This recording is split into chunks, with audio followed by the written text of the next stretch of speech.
Hello and welcome to the Tifo Football podcast. I'm JJ Bull and today I am joined by the mysterious Alex Stewart. Hello. I am mysterious. You are. What's the most mysterious thing you've done in the last 3 days? Obviously, I can't tell you that. Because it's mysterious. Good. This has started weirdly. And then also we're joined by everyone's best friend. He loves you all as we love him. It's Seb Stafford Bloor. Hello, JJ Bull. Hello, Seb. Oh, you seem much happier than last week.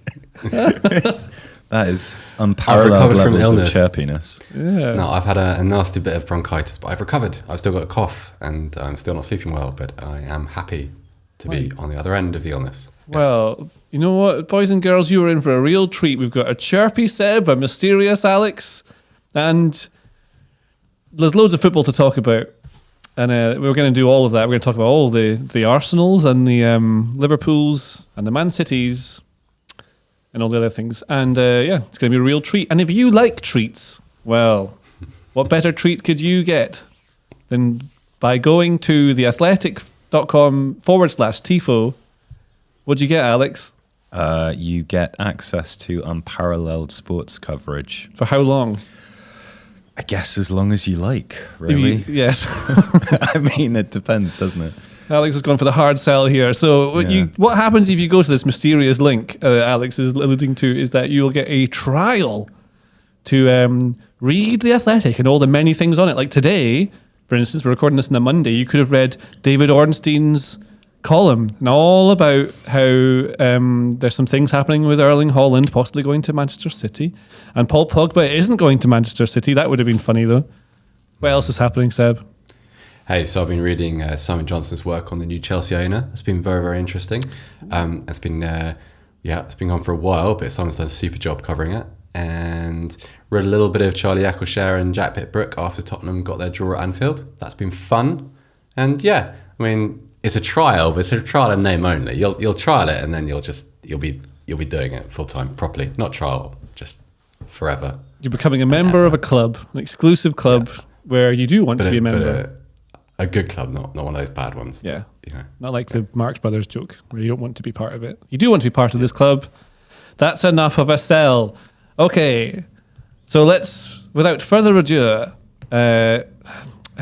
yes, we need to move on. I need to move and say the thing that Joe always says. Joe always says, because he's not here again, we're going to leave you now in the cool arms and warm arms of Alex Stewart. Of arms. Of arms. Arms. Of arms. Arms yeah. of arms, yeah, good. Okay. Yes, Liverpool 1-1 Tottenham. It's written here, form as expected. Liverpool dominated the ball. Spurs happy to play on the counter-attack. What did you think of Spurs' approach to this game, Alex Stewart? Sensible. I think people are predisposed to be annoyed about teams not going for stuff. Is this reference to Villarreal and that kind it's a general reference. But I think, as Eric Dyer pointed out in the post-match interview, Spurs had a very organised defensive system, as you would expect from a Conte side. And they also had patterns that they had clearly rehearsed that allowed them to counterattack. And if you have Son Heung-min and Harry Kane up front, then there is always a possibility that you only need one or two counterattacks to score. And it seems to me like Spurs are in a weird position because they are currently well set up to frustrate bigger teams like this, but obviously they're in this top four race. They have aspirations to be better. They have a world-class manager. And so I can understand why there might be some frustration about this, but let's not forget that Liverpool are exceptionally good. And the frustration is from Liverpool. Right. Well, the frustration is partly from Liverpool, yes. But also I think there's this kind of sense of like, oh, teams should just be, Liverpool and Man City are so much better than everybody else that even the best sides have to play this way. And I thought Spurs executed their game plan really quite effectively. There was I can't remember who did it on Twitter, so I'm really sorry if it was you. I think it was a coach or someone with an actual UEFA qualification. He pointed out that the way that Spurs were building from the back. It was basically a back five. But the wing backs, one of them would push really. The left wing back would push up really high to be next to Alexander-Arnold, and the right wing back would fall really short. So it became a back four with the right wing back, the right centre back, and the middle centre back, and the left centre back, probably in the four. And then that meant that basically Robertson, to keep his position, he was caught between wanting to stay near the rest of the back four to keep position or being dragged out towards where the right wing back, who was Emerson Royale, wasn't it? So he had that space to cover, which then meant when he did go to that position, they'd be able to get the ball over the top of him into Kulusevski, who's been so good. Seb, tell me about Kulusevski. He's been great this season. Yeah, he really has been. And I think a couple of things about him. Very, very quick, very, very skillful, very direct. Most important quality I think that he has is the contrast that he poses to Harry Kane and Son Heung-min.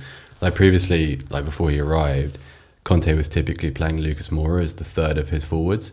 And Moura is a good player, he's skillful, he's a goal threat, doesn't provide that contrast. He's right-footed rather than left. Kulusevski's left-footed.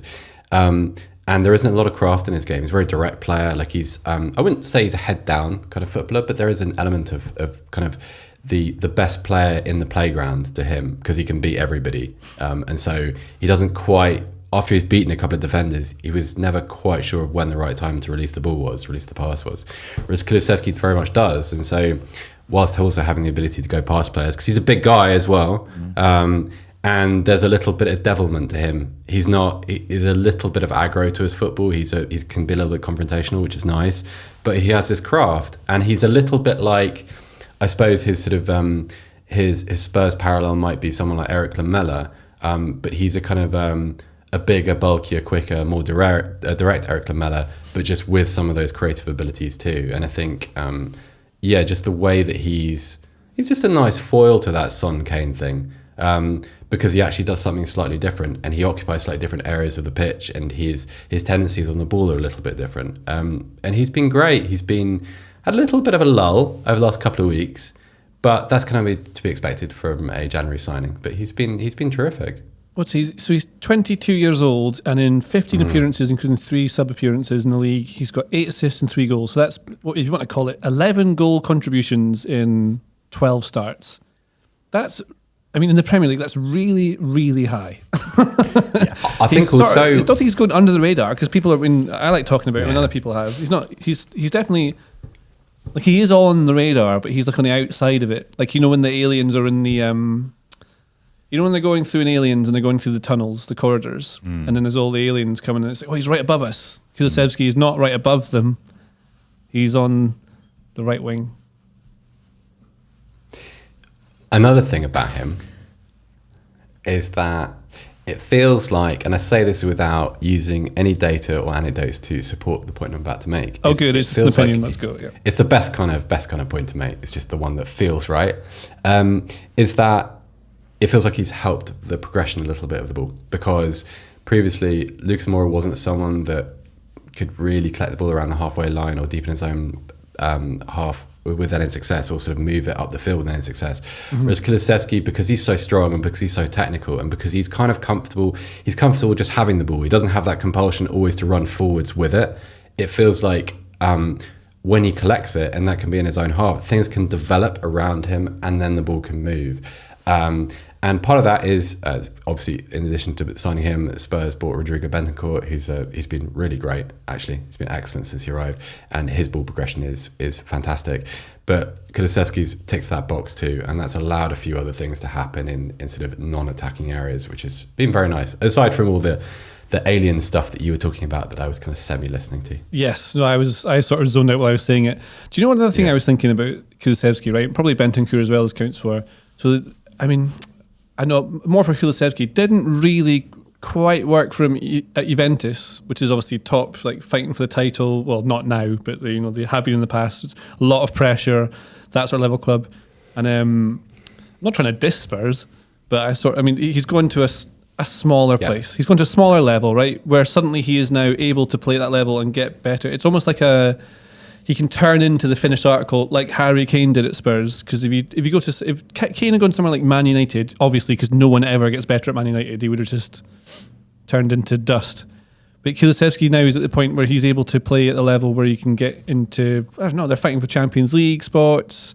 Does this make sense what I'm saying, right? It's easier at a club with less pressure, but then he can become a player that could play at a higher level. I feel maybe, so I heard a few things about him before he joined. Apparently he struggled a little bit with playing alongside Cristiano Ronaldo. Had a difficult time as a young guy dealing with the expectation of, Ronaldo's pretty demanding, when he wants the ball and where he wants the ball and what he wants his teammates to do around him. And by all accounts, Kulusevski didn't really thrive under those conditions. Whereas Spurs, I think you're immediately one of the better players. And so he's not the best player in the team, but you're already you feel secure in your starting place. You're not having to duel with someone like Dybala, for instance, for your role week to week. There isn't the same level of scrutiny. At Spurs, you can probably get away with chucking in a an anonymous performance once every couple of weeks at the moment in their at their current stage, because they're an okay team. They're getting a bit better. They might finish in the Champions League places. They might not, but it's not people move on pretty quickly from a bad performance. Whereas at Juventus, probably less so. I don't have much experience of what the Juventus fan base is like, but I imagine it's not quite as forgiving. And particularly when you have some pretty big personalities in the dressing room to compete with, which he doesn't really at Spurs, so it probably suits him. I've just thought, we haven't spoken on this podcast about the Champions League final and the teams who got through to that yet, have we? Or am I really We did wrong? a live stream about it. We did a live stream, which is not the same thing. Yes. But it felt the live stream was kind of chaotic, if you remember it. We were kind of frazzled, and yes, it had come at the end of a very, very long day, and I think I ended up saying that Camavinga wasn't very good, and very clearly he was. Oh yes, let's move on from that. Myself. You've made your apology now. It's fine. I felt like I needed to apologise. That was a bad take, stone cold take. Well, Alex, now we've got Liverpool are in the Champions League final, and this draw doesn't mean they're out of the league title. I think actually it's still very, very tight. It's only 2 points off. If Man City lose a game, then they would climb above them, wouldn't they? 3 points. Oh, that's better. Oh well, I'm all wrong as well.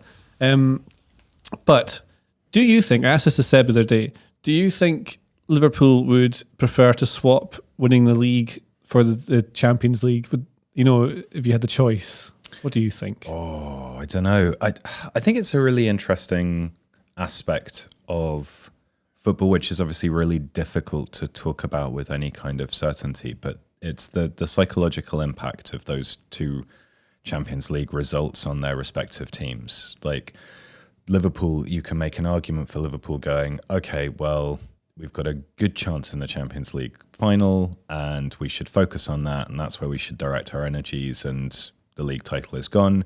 Or it could provide an impetus. We're still competing on all these different fronts. We've still got the possibility of winning, the quadruple. We should give everything to all of that. Man City could crush them. I mean, we'll talk about them against Newcastle, obviously, but it's the bit that is hardest, I think, for anybody, whether it's probably a manager or a player, but also certainly pundits, fans, and so on, to get a handle on. Like, what are the impacts of these kinds of results?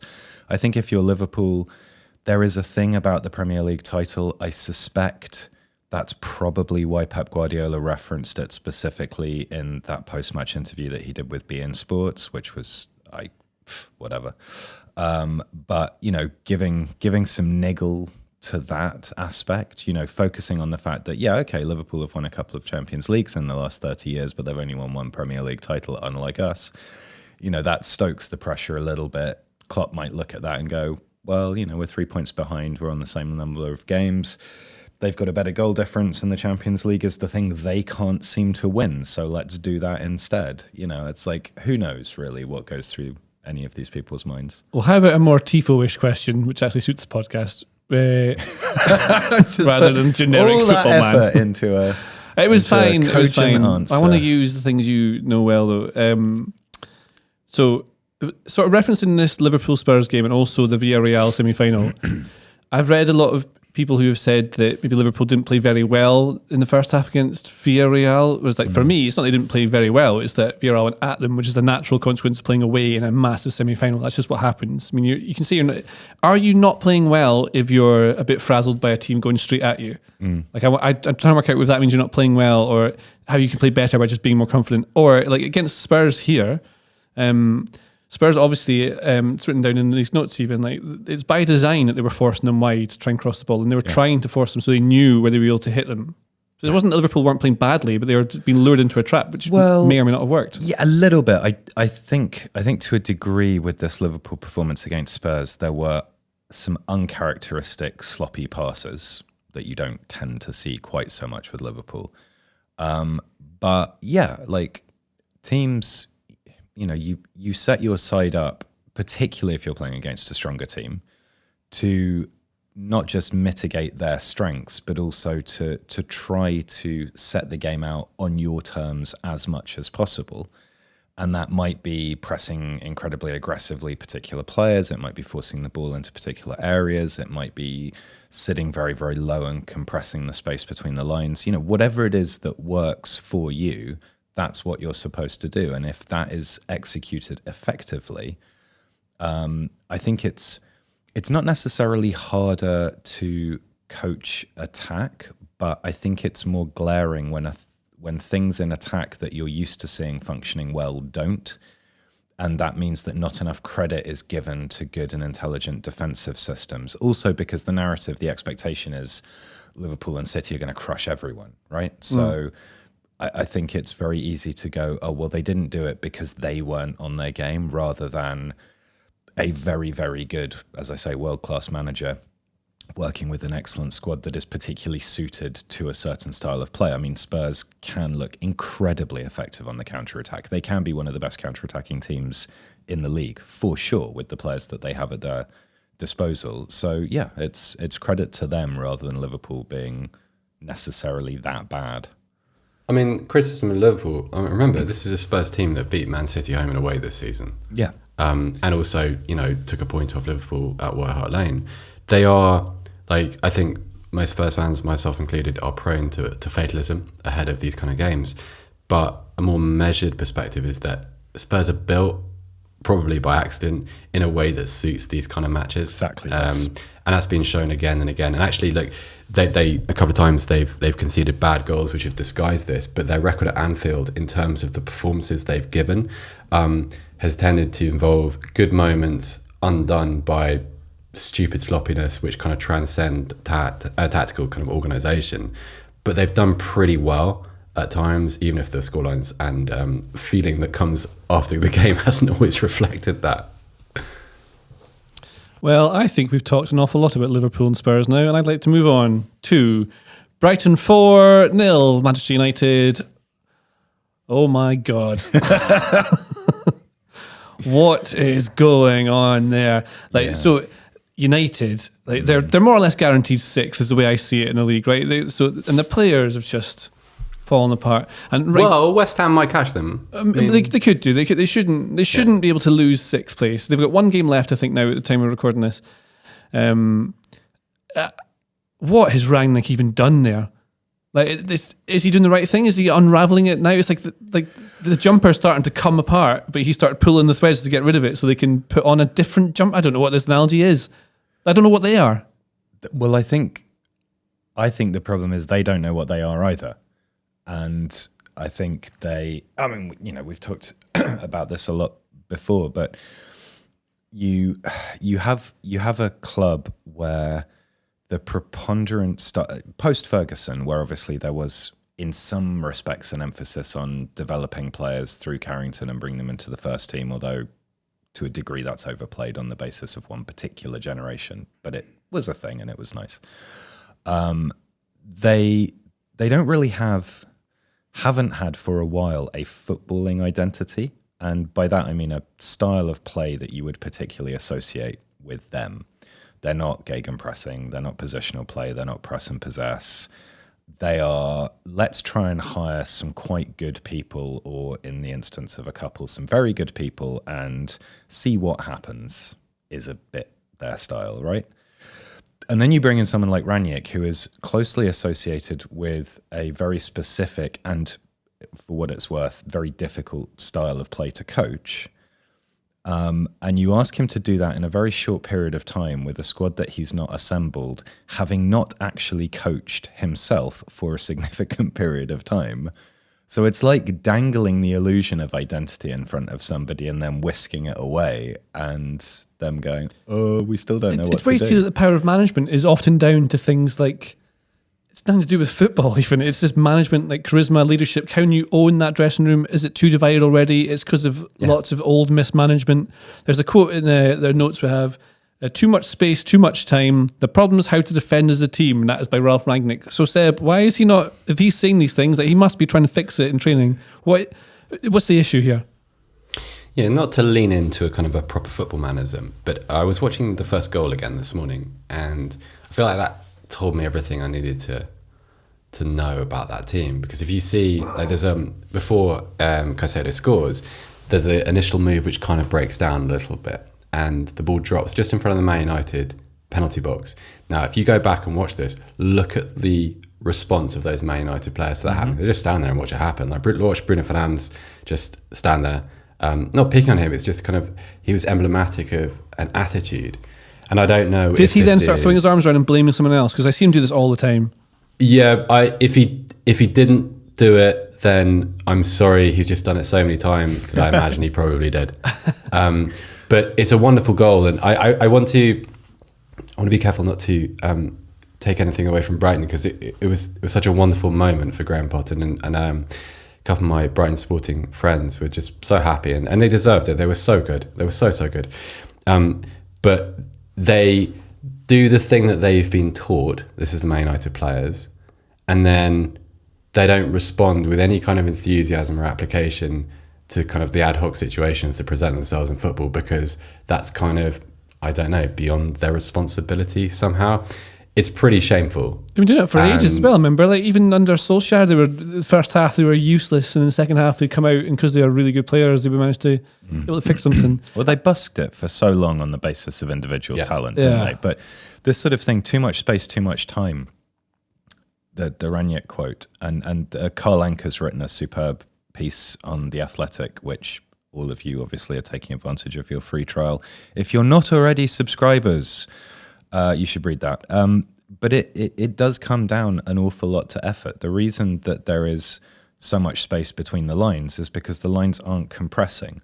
The reason that vertical compactness and horizontal compactness works is because a team is well drilled to get into those positions and works hard to ensure that those positions are correct. And further to that, the reason that teams defend that way and then expand out is because, as like Cruyff and many others have said, when you're defending, you want to make the playing area as small as possible, and when you're attacking, you want to make it as big as possible.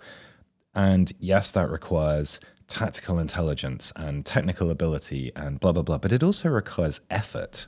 If you're going to go from small to big, it requires effort, right? And they don't do that.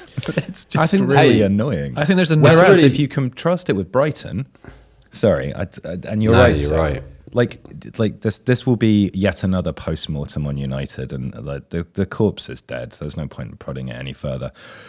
Brighton were exceptional tactically, right? The use of Cucurella as a left-sided centre-back / left winger, Cucurella. Like, wow. Yeah. And this is a player who was kind of like a defensive hard nut type of player when he came over from La Liga. He was not this sort of marauding... It's really highly rated when he came over. He's one of the good scouting ones, isn't he? Absolutely. He's a very good player, but he wasn't like, this is testament to Potter's phenomenal coaching and also the scouting system run by Dan Ashworth. Yeah, definitely. Caicedo as well, another good example.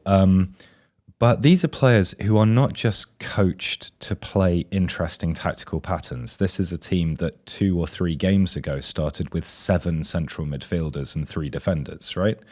And they're now playing this system. They did that kind of penduluming 4 at the back, 5 at the back thing that you were referring to Spurs doing before as well. Like, there are full that this team is full of tactical intelligence and complexity and interesting stuff, they also work really fucking hard. They run and they run and they run. And that's why it works, because they know what they're supposed to be doing, but they can also be bothered to try and do it repeatedly. I think it's so good that you brought up Cucurella, because if you because he's such a noticeable player on the pitch because of his hair, you see how hard he works to kind of create that dynamic with more often than not Trossard down the left hand side. I think one of the things I've enjoyed most about Brighton is his willingness to get into certain positions so that something else can happen which doesn't involve him having the ball. I think that's a really selfless way of looking at selfless way for a football player to behave, but the exact thing that doesn't happen at Man United. Like if you look at so that on that first goal, like what you'd expect to happen in that situation, the ball breaks down in front of the box, you'd expect a defence to kind of close in on the player like a fist and to just starve the oxygen, take away the space, and it doesn't happen. And in direct comparison, you've got a player making the run purely to drag a defender slightly out of position by a yard or two so something can happen internally. Like, it's a dramatic difference. And teams need these kinds of players. I know we're jumping ahead and we'll probably talk about it in a bit, but I watched the Arsenal game on Sunday, and Tomiyasu, who was playing out of position at left back, consistently doing the same stuff, making weird like left half space runs with Xhaka pulling outside him, but this was a player who was making those runs irrespective of whether they thought they would get the ball or not, because they knew that by doing so they would occupy opposition players, they would create space for somebody else. And if it didn't work, like 4 times out of 5, Tomiyasu wouldn't get the ball and he'd chug back to his starting position and he'd do the same thing again, because that's what he knows his job is. And he's putting the effort in. That's the thing. To try and link United and Brighton, I think you can see Brighton clearly very well coached, which is why they perform so well. So it's very well coached, right, with players who are probably far more malleable than they are at Man United. So they're at a certain level that they can take instruction because they know they are against it. Like their wage budget. It's humility, JJ. That's one thing. It's a level of, But then that's how the coach comes in and can affect that. And it's not just Potter. He's got a team of coaches doing it. Rangnick's got his own team. The same things we've seen Man United have been there for a few years now. So they're slow to start. They don't do the things they're supposed to. They expect that everyone else should be doing the stuff that they're not doing. It's like blaming someone else for some things you haven't done. That seems to always happen. And that's a really hard thing to get rid of. That's not just coaching on the training ground. That's getting rid of stuff all around the club. It's an atmosphere you can't get rid of. But like a lot of things, a lot of noise was made of the boy Caicedo. He scored the first goal, right? So a really nice hit the way he takes it, and people were saying he's going to be a good midfielder. And I think you said as well, Seb, you think he'd be a good player in time, right? So Caicedo is at the age where he's not the top player he's going to be, but people can see he's probably going to be it. Same with Cucurella, he's becoming a player that could easily get snapped up by a top team now, could easily take him, but as part of a team that's developing and can go somewhere. Now Caicedo, it says he's a Man United fan, would love to play there because that's what he watched. If he'd gone to Man United, he would have just turned to dust like the other players, because he wouldn't have been able to do it. There's no room to develop. You've got players like Fred, McTominay, who were not the finished article when they signed and are just crumbling. And that sometimes they have good games, sometimes they don't, because you have good games and you're surrounded by good players and you've got all these lads here. But you see the difference in, like, if Graham Potter went to United now, the exact same things would happen at United that are happening now as they were before. That's the thing. Same like Kulusevski at Spurs, same thing, right? He's got room to develop and he'll become the player that Juventus know he can become. But he's going to be a Spurs player soon, but he can only do it because he's gone there. Caicedo wouldn't be able to do it at Man United. Who they bring in the summer is incredibly difficult to work out, because they sort of need the finished article already who is also at a level they want to step it up. I don't know if they exist. That's all I've got for you. And I've beaten the panel. No, you're absolutely right about all of it. And I also think that, obviously, if you're working in the technical scouting department, say at Man United, I suspect there is a degree of frustration. And I say this not knowing anything about this, but I would imagine that there is no reason why the people who are working in that scouting team at Man United are not as clever and as good at their jobs as the people doing it at all the other departments.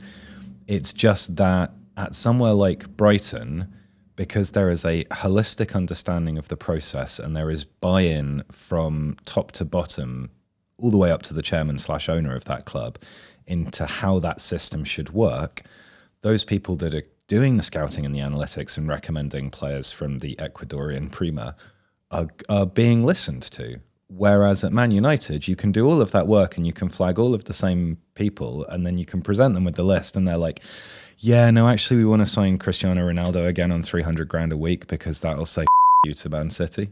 It's like, okay, what's the point? I should go and work somewhere else. Like if I was starting to be interested in football for the first time now and wasn't already a Southampton fan, Brighton is the kind of team that I would look at and go, that is exactly how stuff should be run. It would be really exciting to be a Brighton fan at the moment. Also, environment is what we're talking about, because if you talk to a scout, like Alex is right, because the one frustration you always hear is scouts or people who work in data, they don't get listened to enough. The other problem is that, say someone like that comes into a club and they have a recommendation to make, and the recommendation comes with some follow through from someone further up in the club, but but then that player comes into an environment which is not conducive to development, as JJ's been talking about. Then you, because this is the way that big clubs seem to work, have a failure on your CV. It's your fault. It's not that you don't have a pliable environment in which people aren't developed or players aren't given a proper chance. You know, instead of Kulusevski coming into a Spurs, and he's much too high profile player to be in this conversation, like I was using him as an example. Instead of him coming into Spurs, having a good couple of months, having a bad couple of games, but everyone's kind of, it's cool, don't worry about it, you're developing, you're growing. If instead of that, you have this kind of hysterical response to, well, you're not worth the money you earn, and you shouldn't be allowed to make decisions, and no one should listen to you again, and shut up. That's how you create this kind of perpetual cycle of, I'm not even sure what the word is at Man United. It's like nonsense. It's funny. Well, it is nonsense, but also like I remember one of the stories from this season. One of the conversations has been Jadon Sancho's form, and people like throwing around terms like Bundesliga tax.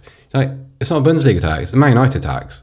Like, Jadon Sancho is a brilliant player. Has he played at his very best? Is he responsible in part for some of his failings this season? Absolutely. But is the main problem not the environment into which he's been put and the set of decisions which have led to him joining Manchester United in the first place? Exactly. Yes, it is. It's very interesting, isn't it? Yeah, and yet it's easier to go, Farmers League, he's not good enough for my club who are, who have just signed Varane, Sancho, and Ronaldo and finished behind Spurs. I mean, come on. Well, it's gone so well in Man United this season that the captain is now on the bench and they're going to have their lowest ever points total in the Premier League. Well done, everyone there. Well done. You've really done that very well. And I think we should talk about someone else now after a break. And we're back from the break. You didn't do it. Yes. As Joe does that. But do it, because then it sets the tone. Yes. Ah. JJ's his own man. Yeah. Also, let the yes JJ thing is mine. be JJ. Because the yes is from The Office, so Michael Scott does it. He goes, yes.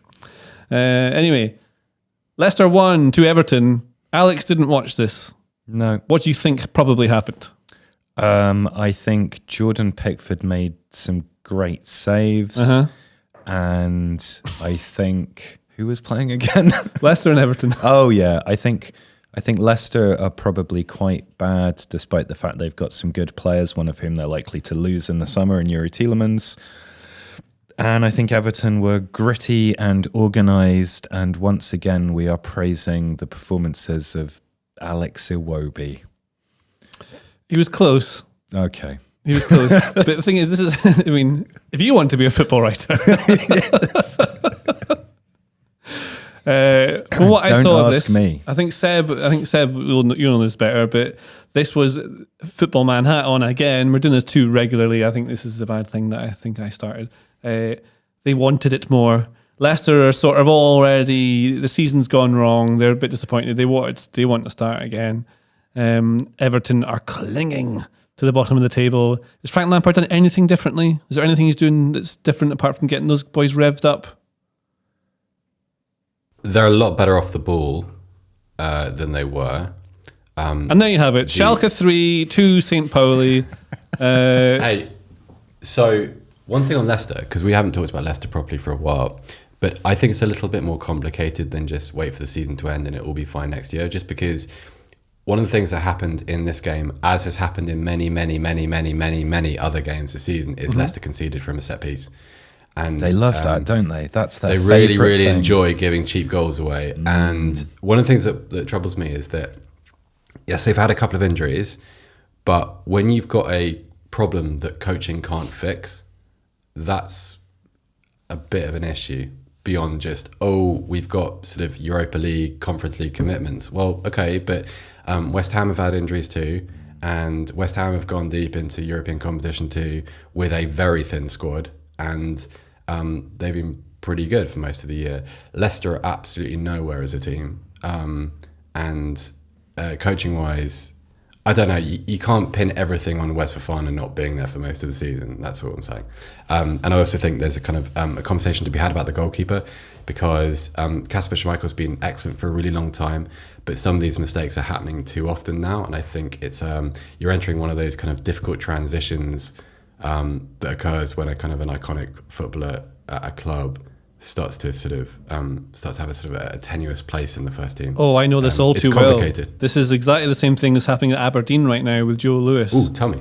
Okay. Joe Lewis has been probably the best goalkeeper in Scotland he was certainly for a little while, but now, the last couple of seasons has started making loads of uncharacteristic mistakes, which resulted in Aberdeen's expected goals against not matching their goals against, which tends to be the case where you can tell the goalkeeper's not good because the expected goals against is less than the goals they've let in. That's one little, and you can look into it and work out that's the thing with Joe Lewis. Interesting that Kasper Schmeichel's doing that, because you think of him as being Mr. Reliable for those lads. It's also probably the end of a cycle at Leicester, I think. Yeah, there was also a Leicester game I watched recently where the commentator said, Schmeichel's been outstanding again this season. And I thought, he hasn't. I haven't watched much Leicester. And then I went to the... I think we forgave the occasional lapse from commentators. No, but this is not what I mean. Oh. I'm not digging out a commentator for once. But I went and looked at the numbers and so on. And it's like...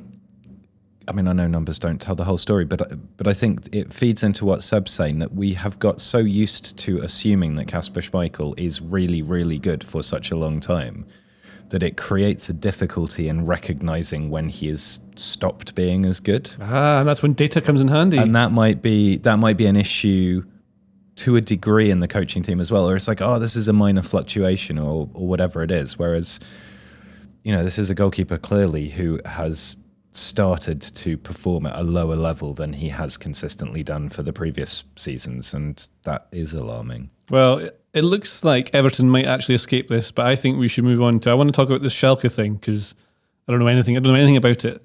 So Schalke beat St. Pauli 3-2, and that means Schalke promoted back to the Bundesliga. Is that a good thing? Why should I care about this, Seb? Well, Schalke going back to the Bundesliga is a good thing because Schalke are one of the biggest clubs in Germany, and the Bundesliga is underpowered this year. It's really great to see less fashionable clubs have their day in the sun, and that hopefully that continues. But you do need, for the sake of competition, you do need the big, powerful, traditional clubs there. And Schalke are one of those. Hotspur, Hamburg, that's not two different clubs. Hamburg and Hotspur are the same thing. They are another case. They might yet go up. But I think one of the problems, and it's a minor point to make alongside Bayern Munich's dominance, but one of the reasons why it's happened is because there are quite a few teams in German football, traditional clubs, who have kind of fallen into cycles of dysfunction and dropped out of the Bundesliga. So in the Zweite Bundesliga this season, ridiculously, you have Hamburg, Schalke, Werder Bremen. Like, these are all Bundesliga sides and they're all a level below. And in the Bundesliga, teams like Arminia Bielefeld and Augsburg, great stories, some of them. Unfortunately, Arminia Bielefeld have just been relegated, but they're not going to compete with Bayern Munich. They're also not going to compete with that kind of second layer of club.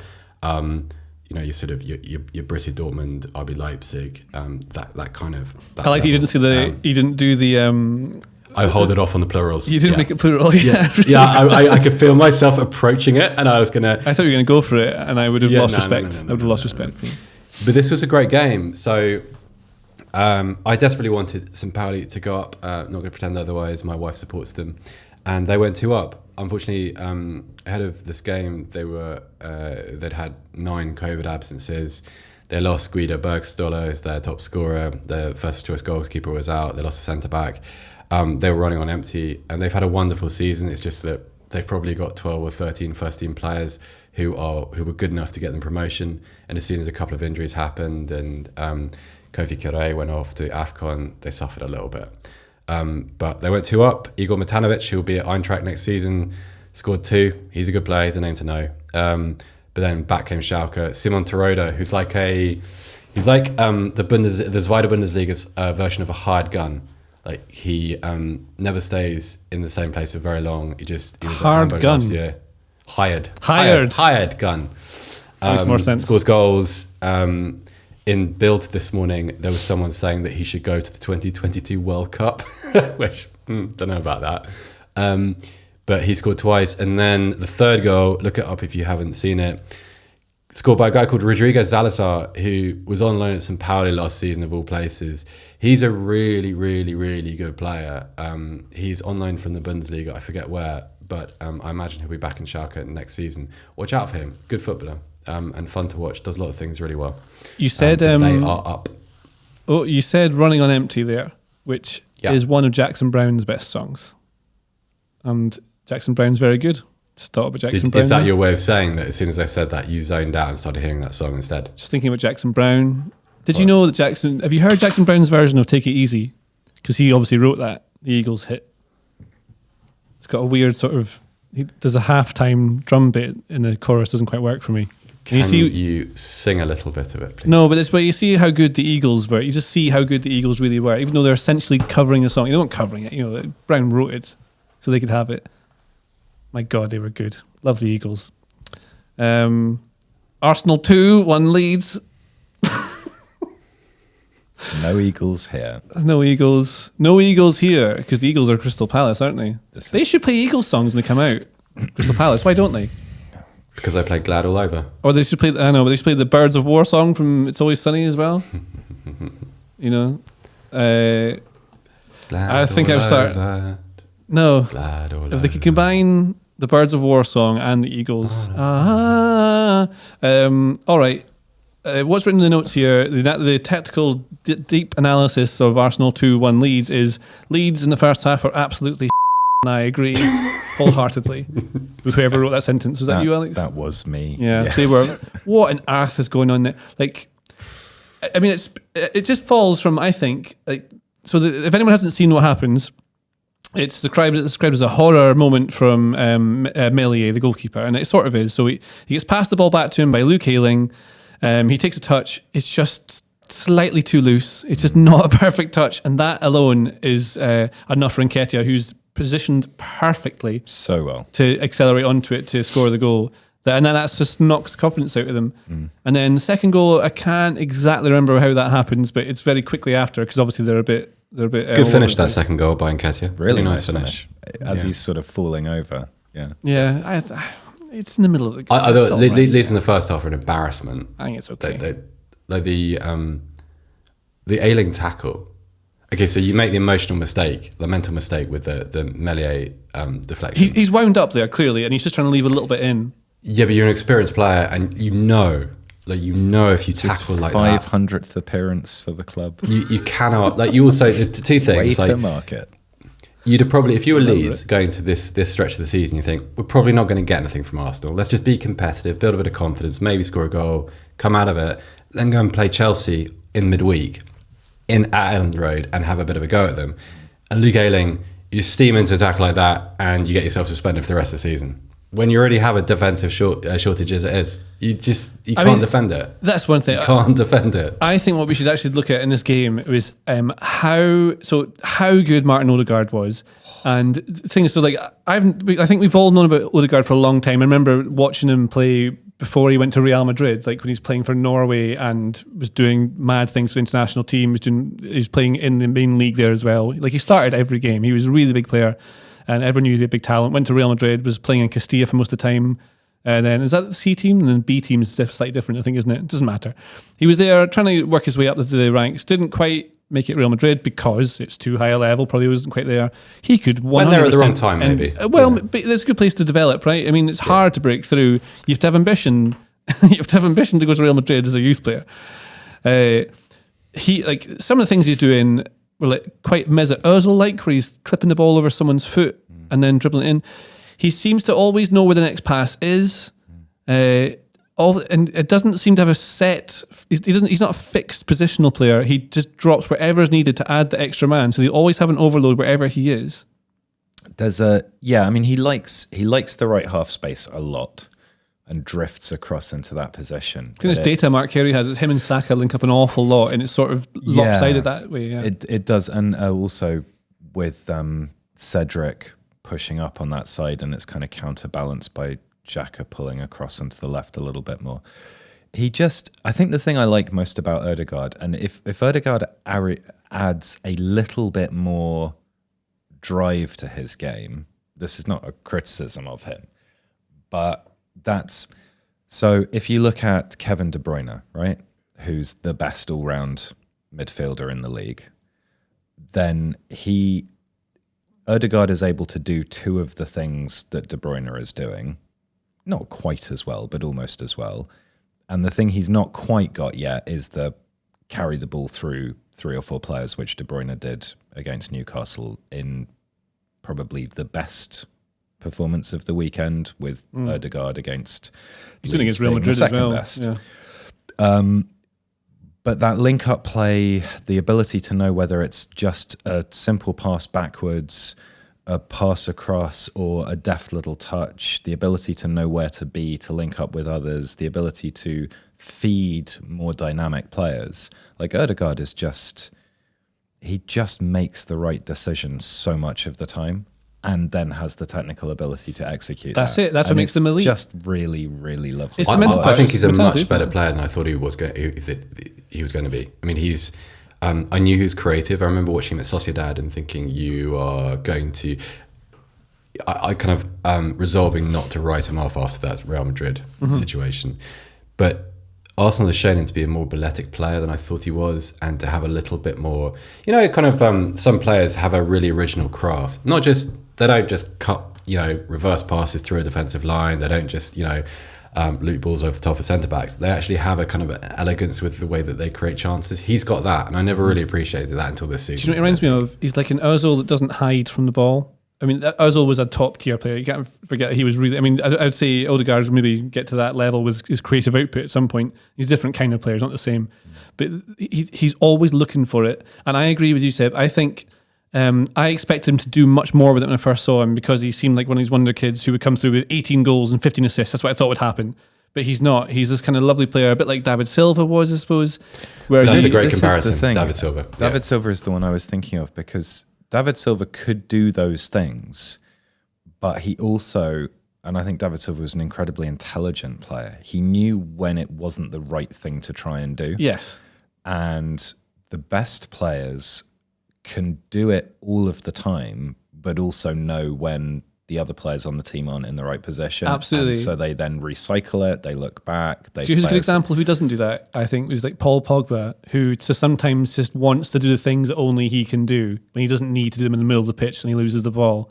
Or like Neymar trying to do a rainbow flick or something. I quite like that. But there should be a simplicity to this. And I think one of the things I love when I watch De Bruyne, who is wonderful, wonderful player to watch, is that he will play a simple pass in a weird way. Like I was again watching on Sunday, and sometimes like the way he's kicking the ball sometimes is really odd. Like he'll hit it with like the top outside of his foot, or he'll do it on the stumble. I've noticed this too, and what I think it is, what makes it work, is that it's so hopefully I can get this across and it'll make sense. He's breaking the time of what's happening. So, in I'll compare it to video games because it's my easy go-to. Like there's set animations that you go to where you take this step so that the animation for the pass will begin at the end of this step, because that's the way that it's been built, right? So the animation has to be that way. Or like when you make a tackle, it'll be exactly 1.1 seconds they're on there, because that's the animation level. De Bruyne, I think, steps in, like stretches a little bit, which is risky if people go in with hard tackles and get them really injured, and it's like 20 years ago or something. but he steps in and just stretches just to beat like what everyone else expects him to. It's like he operates in his own little time zone, and the players that do that are like Messi does it all the time. Yeah, that's the kind of thing he does. I'm trying to think of any. Romario used to do it. So Romario, if you look at Romario's goals, probably during his time at Barcelona, or some of his goals at Brazil for Brazil, sorry, he every now and again he'd drop in a little toe poke because he'd address a goalkeeper, and at the point, if you're a goalkeeper, you probably set your stance and proportion your weight at the point at which you expect the contact to come, which you expect the shot to be taken. And Romario did a really good job of, he would poke the ball just before a goalkeeper had a chance to set themselves. And you look at how many of his goals resulted in the distribution of weight being slightly wrong, goalkeeper not being quite in his right position. And it's the same thing, obviously a different player with a different purpose. But if you mess about with the expectation of when a ball is supposed to be released, you create a little bit of havoc. And I think it's a spot on point. That's it, because players are reading and they're anticipating what the other person is doing. A lot of it is going to be that mental thing where you're trying to read what the person is doing to react. Like I watched a thing recently with Virgil van Dijk talking about how he defends, and he doesn't look at the ball, he looks at their eyes. That's amazing, I remember that. Probably really intimidating, because then you're running straight at him, but he's looking at you. It's like the Terminator. And not to talk about Terminators again, but then so that's one of the things. A controversy we can do without going back on. We should round this up by talking about Man City 5-0 Newcastle. We already sort of have talking about KDB, who is just unbelievable. Like, he's one of the best players we've had in the Premier League easily. Newcastle weren't bad in this, I didn't think. They were started all right. And then, do you know who's actually really good and probably gets a lot of praise and is also probably on the radar in the same network of corridors that the aliens are? Yes, exactly. You knew where I was going with that to round it up. See, it's a callback to earlier, because this is just very professional stuff. Yeah, I'm telling you what I'm doing now. This like is a how really you podcast, bad right? Stewart Lee. Yeah. João Cancelo is so good. Like, he's amazing. Yeah. What's the stat you've got? Who put the stat in? I did that. I've been very diligent this weekend. weekend. You've done so much work today. Yes. Really unusual for me. I did manage to watch like 5 episodes of The Mandalorian as well, so it's not been all effort. Which season? The newest one? It's not a new one out yet, is it? Because it's got Boba Fett, is it? Yeah, so I watched the end of the first one and the first episode of the second one. I like The Mandalorian. It's very good, isn't it? I like it Compare too. The Mandalorian somehow in an analogy to João Cancelo. No. Well, he has to adhere to the religion of Pep Guardiola. He's very much in tune exactly with that, and will align himself solely with the positional play principles. He's a foundling of that. It's Cruyffism, really. Yeah. And he's part of that. I mean, he's wearing the Man City armour. Yeah. So he's always got that on, but he has taken his mask off. And he's revealed that he's João Cancelo. Oh, okay, that's good. But we knew all along. He's provided the 10th assist of the season in all competitions, his 10th, and he is the 4th Manchester City player to reach this total, which is the only side in Europe who's done that. That's the stat. Who would Baby Yoda be? Jack Grealish. I knew you were going to say Jack Grealish. Who I thought actually played all right. Yeah. Couple of pre-assists. He's very powerful though, that Yoda, so it could be De Bruyne would be the Yoda sort of character. Have you watched The Mandalorian, Seb, or is this not going to work for you? No, this has gone entirely over my head. I was going to say that I really like the way that João Cancelo kicks footballs. The contact he makes is always so pure. We were talking about this in the pub during the first leg of the semi-final. That's why he's so good at the bending it in unexpected The contact directions. is perfect every time. Like even if you pay no attention to where the ball goes, just watch him kick.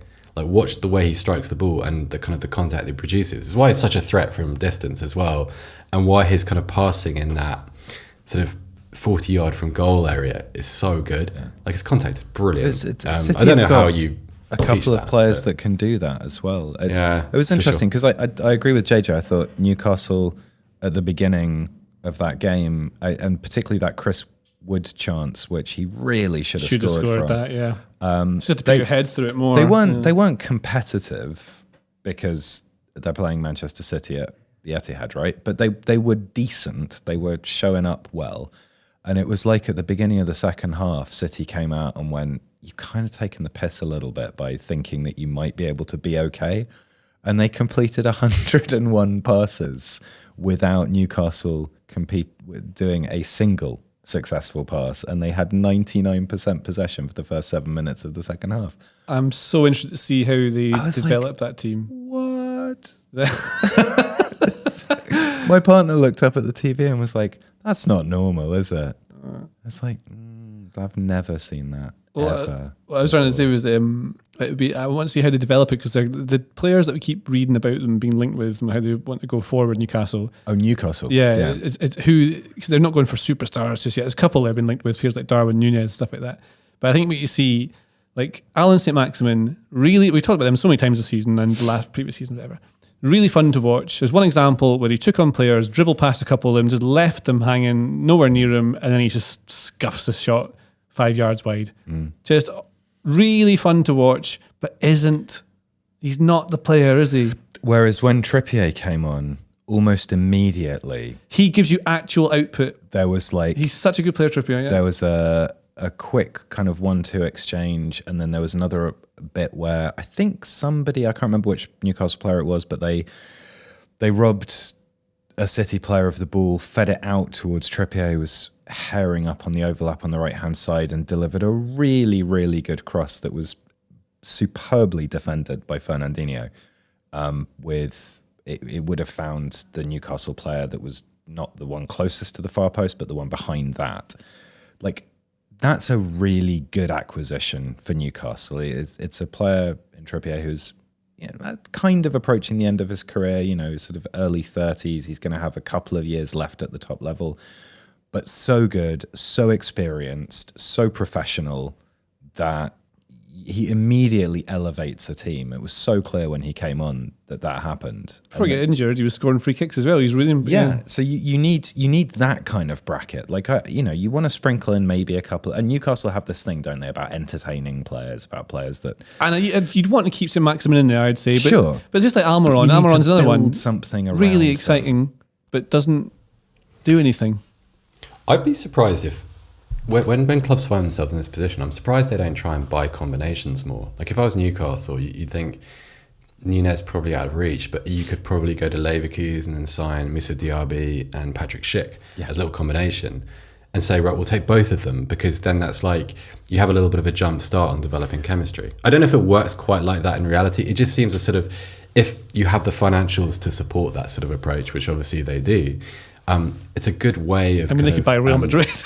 There was really good work done by a guy called Ben Darwin, who was a international rugby player for Australia. He was a prop, and then he got a neck injury and had to retire, I think, and started working in rugby analytics instead, and developed a thing where he would look at player combinations. So in rugby, you'd look at the halfbacks, the 9 and 10, or you'd look at the back row, 6, 7, 8, and he found that international teams that had a higher proportion of club-related pairings in particular areas tended to do better.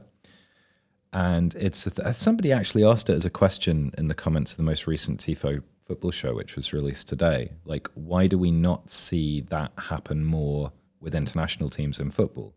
But also, exactly like you say, Seb, if you've got the financial muscle to go out and buy partnerships, if it's a midfield double pivot or if it's a winger and a striker, that makes a lot of sense, presuming that the team you're buying from also plays stylistically in a fairly similar way to the way you want to play. Otherwise you're just picking up a unit and sticking it into something that doesn't work. But it's a really good idea. I mean, I'm a rugby league fan more than Union now, and always think of like that combination, that importing like players into representative teams. So I think about like a Queensland Maroons team from their kind of era of origin dominance.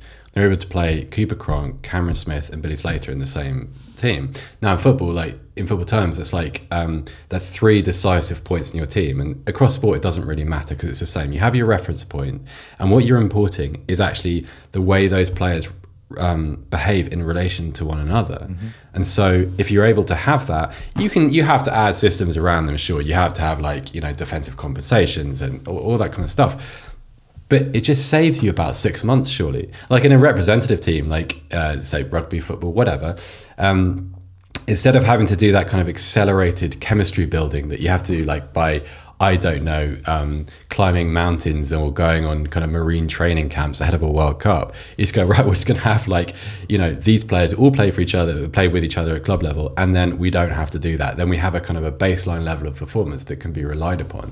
I don't know. I suppose obviously the caveat is you have to be able to afford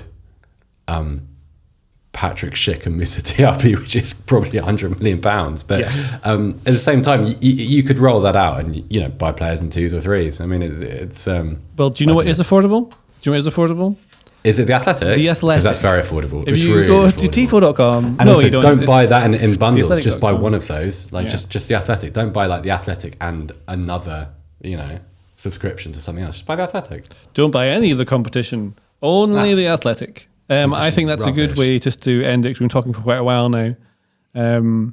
So yes, with that, I think we've summed everything up. We've completed it. Well done, everyone.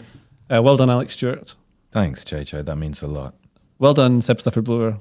Thank you, JJ Bull. Thank you to producer Craig. He's over in the corner with no camera on him. We do film this, by the way, so you can watch that on Tifo IRL, which you should definitely go to, and then you can see the Tifo show that Alex mentioned before, which we put an awful lot of effort into, and would like more views. So please go and watch that on the channel. That's it. Thanks very much for watching. I think Joe's back next week, hopefully. We'll see. And then, yes, that's it. Have a lovely week, everyone. Have a great time. Toodaloo!